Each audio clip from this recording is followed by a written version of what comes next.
Welcome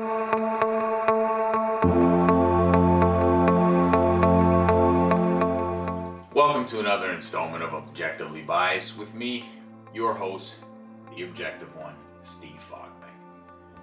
And today we're going to discuss what happened in sports this week. NCAA tournament, March Madness, that championship game, outstanding.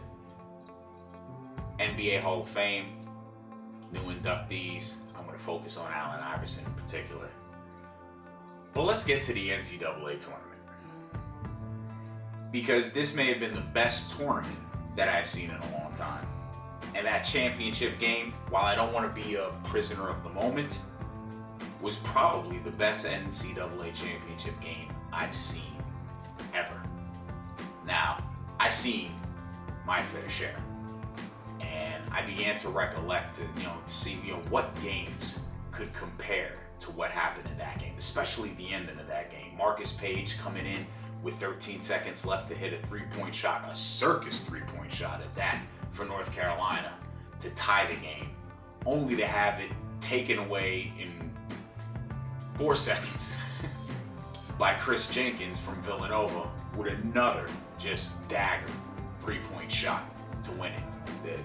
By far the most entertaining ending in a game that I've ever seen.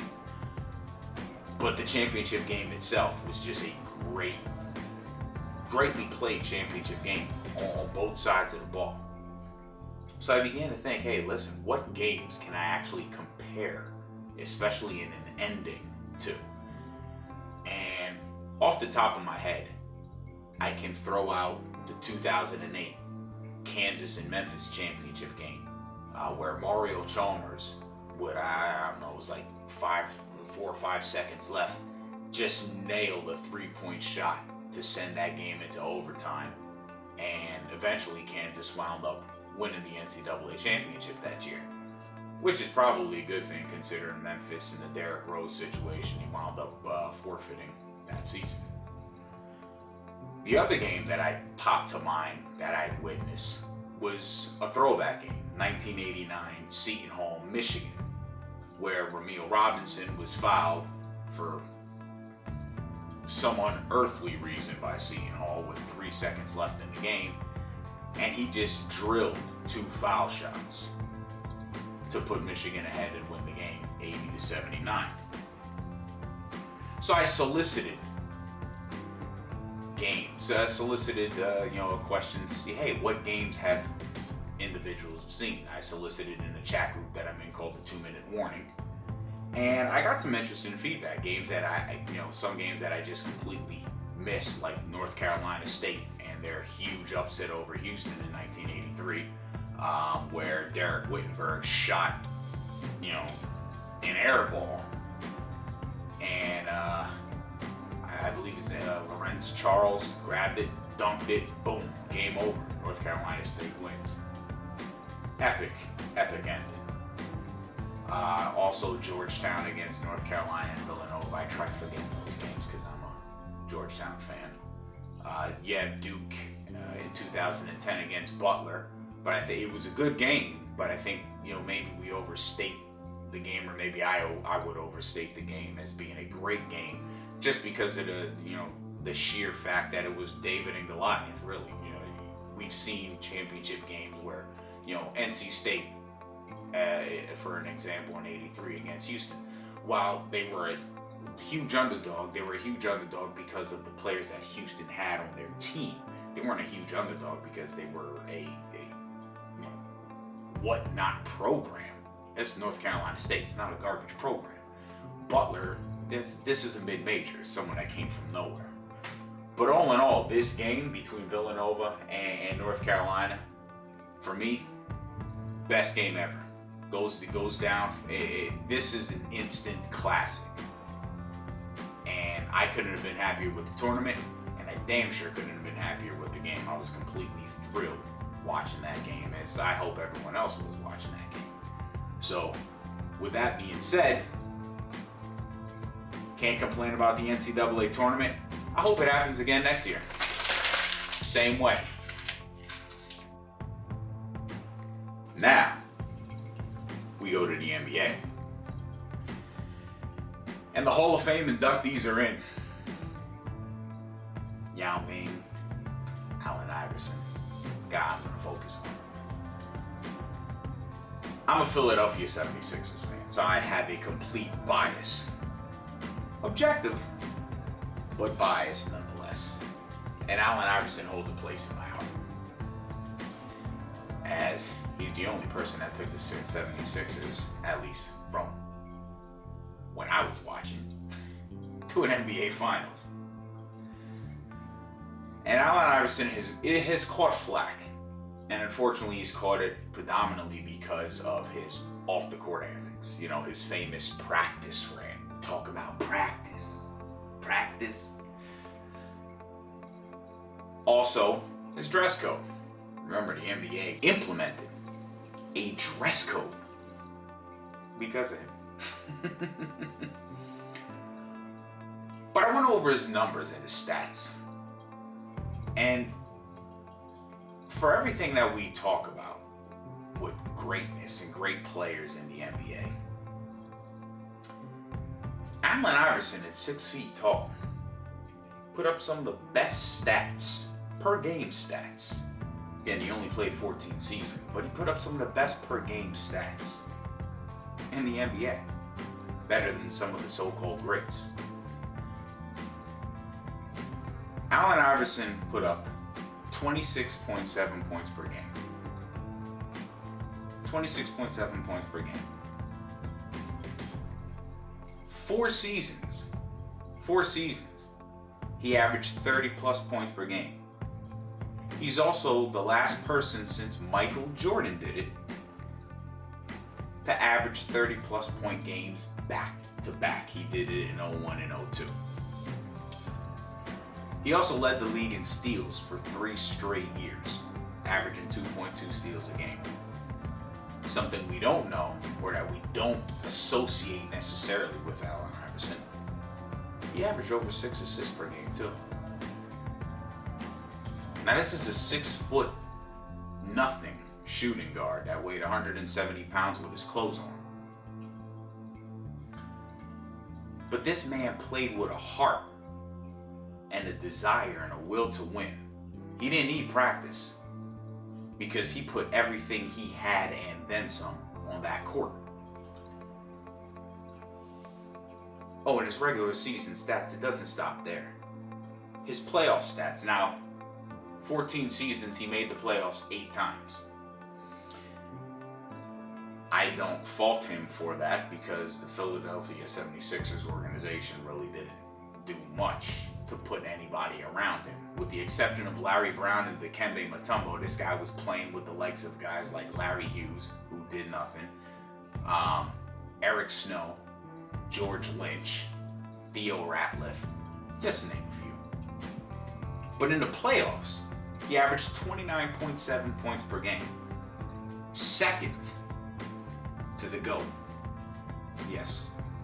Second to Michael Jordan. No one else averaged per game playoff points better than him. And Jordan was averaging 33.4, just to let you know how great Jordan was. He was averaging 6 assists per game and 2.1 steals per game in the playoffs.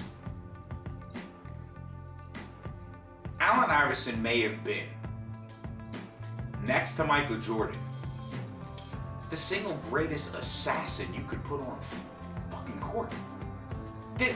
He played incredible. If the game was on the line, Iverson can win it. His accolades: League MVP 2001 and 2005, 3 times first NBA All-Team, 3 times second NBA All-Team, 11 All-Stars, when the All-Star game actually meant something. Not what you see now paraded around as nothing more than a celebrity game. 1 Rookie of the Year. Allen Iverson put up statistics that are mind-blowing. Now, Deadspin put out an article based on his book and his off-the-court transgressions, if you will, that for some would make you look at him in a more negative light. And as a person, I'm not going to sit here and defend Allen Iverson's character.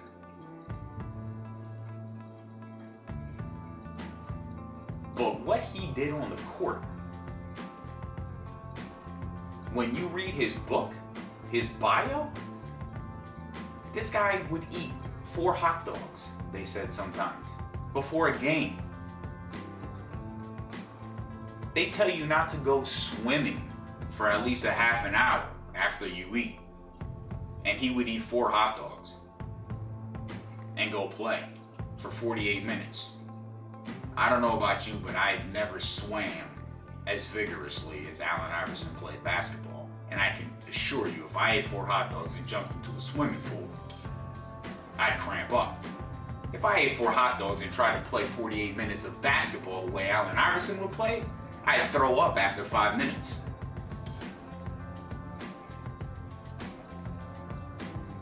This guy went to Denver, and the Nuggets organization was nervous because Allen Iverson didn't show up to any of the workouts prior to the season. Just whatever. He was out drinking, having a ball. First day of real practice, he outran everybody on that team in full court suicide drills by a mile. Outran them by a mile. Now, we talk about freaks of nature. And if LeBron James, which I'll agree with, is a genetic freak of nature, then based on what we know of Allen Iverson, he's a fucking alien.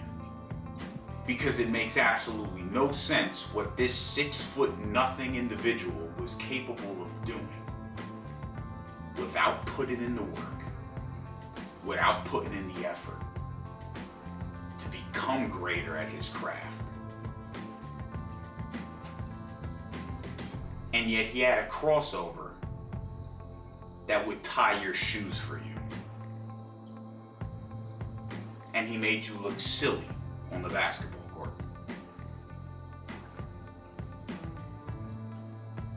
I dare go out on a limb and say this about Allen Iverson. If Allen Iverson had the opportunity, or took advantage, I should say, of the opportunity, and put in the work ethic that Michael Jordan did, well, we're not talking about Jordan being the greatest of all time. We're talking about AI being the greatest of all time. Think about that.